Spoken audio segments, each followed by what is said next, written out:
आप सब doctor S Jaishankar की बेबाकी से परिचित होंगे। आज पीयूष गोयल ने ऐसा जवाब दे दिया है कि जर्मनी के वाइस चांसलर को कुर्सी से खड़ा होना पड़ गया है। एक समय था जब जर्मनी भारत को पिछड़ा हुआ, यहाँ तक कि आबादी के मामले में भारत का मजाक बनाने में भी पीछे नहीं हटता था। लेकिन आज जर्मनी ओपनली कह चुका है, बिना भारत के हम कुछ नहीं। तो वहीं ब्राजील ने चीन को भारत वाला झटका दे दिया है, जो अभी दुनिया में खूब सुर्खियां बटोरने में लगा है।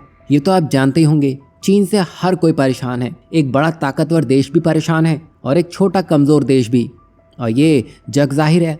तो वहीं इसके उलट दुनिया ये भी मानती है कि भारत के जवाब और भारत के दिखाए हुए रास्ते चीन को आसानी से ब्लॉक कर सकते हैं। यही वजह है कि जर्मनी, अमेरिका, यहाँ तक कि ब्राजील भी भारत के फैसलों को सही ठहरा चुका है। आप जानते ही होंगे, ब्राजील, भारत और चीन तीनों ही ब्रिक्स के मेंबर हैं और ब्रिक्स मीटिंग खत्म हुए 7 दिन भी नहीं हुए होंगे, ब्राजील ने चीन को एक बड़ा थप्पड़ जड़ दिया है।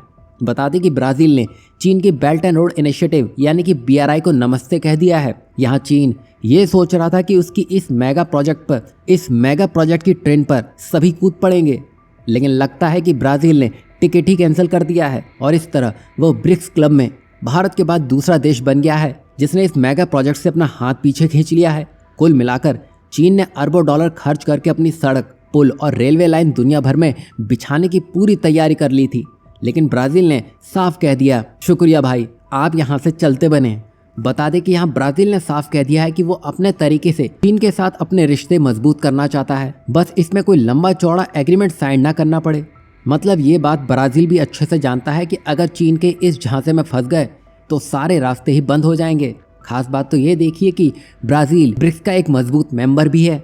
ऐसे में अगर उसने ना कह दिया तो बाकी देश, खासकर अफ्रीका से भी इस तरह की आवाज़ उठ सकती है, क्योंकि इटली ने भी हाल ही में BRI से अपने हाथ पीछे खींच लिए थे। साउथ चाइना मॉर्निंग पोस्ट की माने तो चीन चाहता था कि राष्ट्रपति शी जिनपिंग की 20 नवंबर को ब्राज़ील यात्रा के दौरान कोई एक बड़ा समझौता हो, लेकिन ब्राज़ील की अर्थव्यवस्था और विदेश मंत्रालय के अधिकारियों ने साफ कह दिया है कि उन्हें ये योजना पसंद नहीं है। लगता है कि चीन का प्लान बनाने का शौक और ब्राज़ील का उसको नज़रअंदाज करने का सिलसिला जारी रहेगा। वहीं आपको क्या लगता है, ब्राज़ील की इस एक ना से चीन की हालत किस तरह खराब हो सकती है?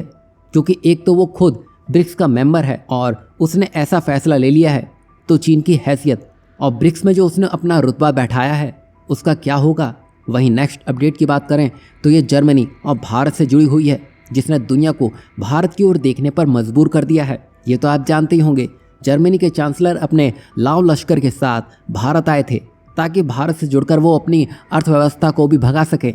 लेकिन इस बार यूनियन कॉमर्स मिनिस्टर और उद्योग मंत्री पीयूष गोयल ने जर्मनी के मुंह में ऐसा जवाब दे मारा है कि पूरा यूरोप भारत के बेबाक अंदाज से अचंभित हो चुका है। बता दें कि हाल ही में जर्मनी के चांसलर ने अपनी टीम के साथ भारत का दौरा किया, जहां उन्होंने आर्थिक सहयोग पर बातचीत की और इस बैठक में एक दिलचस्प बात सामने आई, जहां जर्मनी की 51% कंपनियां भारत में अपने निवेश को बढ़ाने के लिए कुछ ज़्यादा ही उत्साहित दिख रही हैं।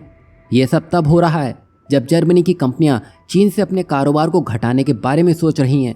खास बात तो ये देखिए कि जर्मनी कंपनियों का ध्यान अब भारत की स्थिर और तेजी से बढ़ती अर्थव्यवस्था की ओर है।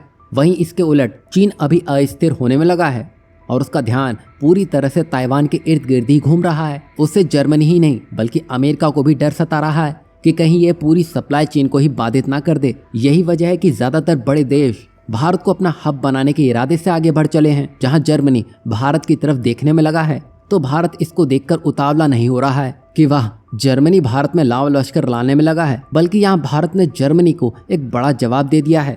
दरअसल पीयूष गोयल ने जर्मनी के वाइस चांसलर रॉबर्ट हैबेक के साथ दिल्ली मेट्रो में सफर के दौरान चीन की सप्लाई चेन पर चिंता जताई है। उन्होंने कहा है कि अगर चीन ने सप्लाई में रुकावट जारी रखी तो भारत जर्मन टनल बोरिंग मशीनें खरीदना बंद कर सकता है। बता दें कि पीयूष गोयल जर्मनी को ये कह रहे थे कि पहले यही मशीन्स जर्मनी बनाया करता था, लेकिन अब इसने इसकी असेंबली लाइन चीन में ही शिफ्ट कर दी है और चीन कई बार डिलीवरी में देरी करता है और भारत को अटका के रखता है। तो अब क्या हमें जर्मनी पर भरोसा करना चाहिए जब उसकी मशीनें अब चीन में बन रही हैं? जर्मनी की ये रणनीति न केवल उन्हें महंगी पड़ रही है बल्कि ग्राहकों को भी परेशानी का सामना करना पड़ रहा है। इसमें सबसे खास बात तो यह है कि जर्मनी के वाइस चांसलर को ये बात पता ही नहीं थी कि ये मशीनें चीन में बन रही हैं। कुल मिलाकर यहाँ पीयूष गोयल अपना पूरा होमवर्क करके आए थे, जहाँ उन्होंने जर्मनी को ही धो डाला है।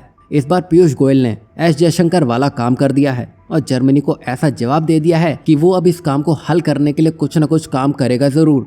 लेकिन मेट्रो में हुई इस बातचीत ने सबको चौंका ज़रूर दिया है। वैसे आपको क्या लगता है, ये नए भारत की आवाज़ है जो आज जर्मनी के कानों तक भी पहुंच चुकी है? इस पर अपनी राय ज़रूर दीजिएगा।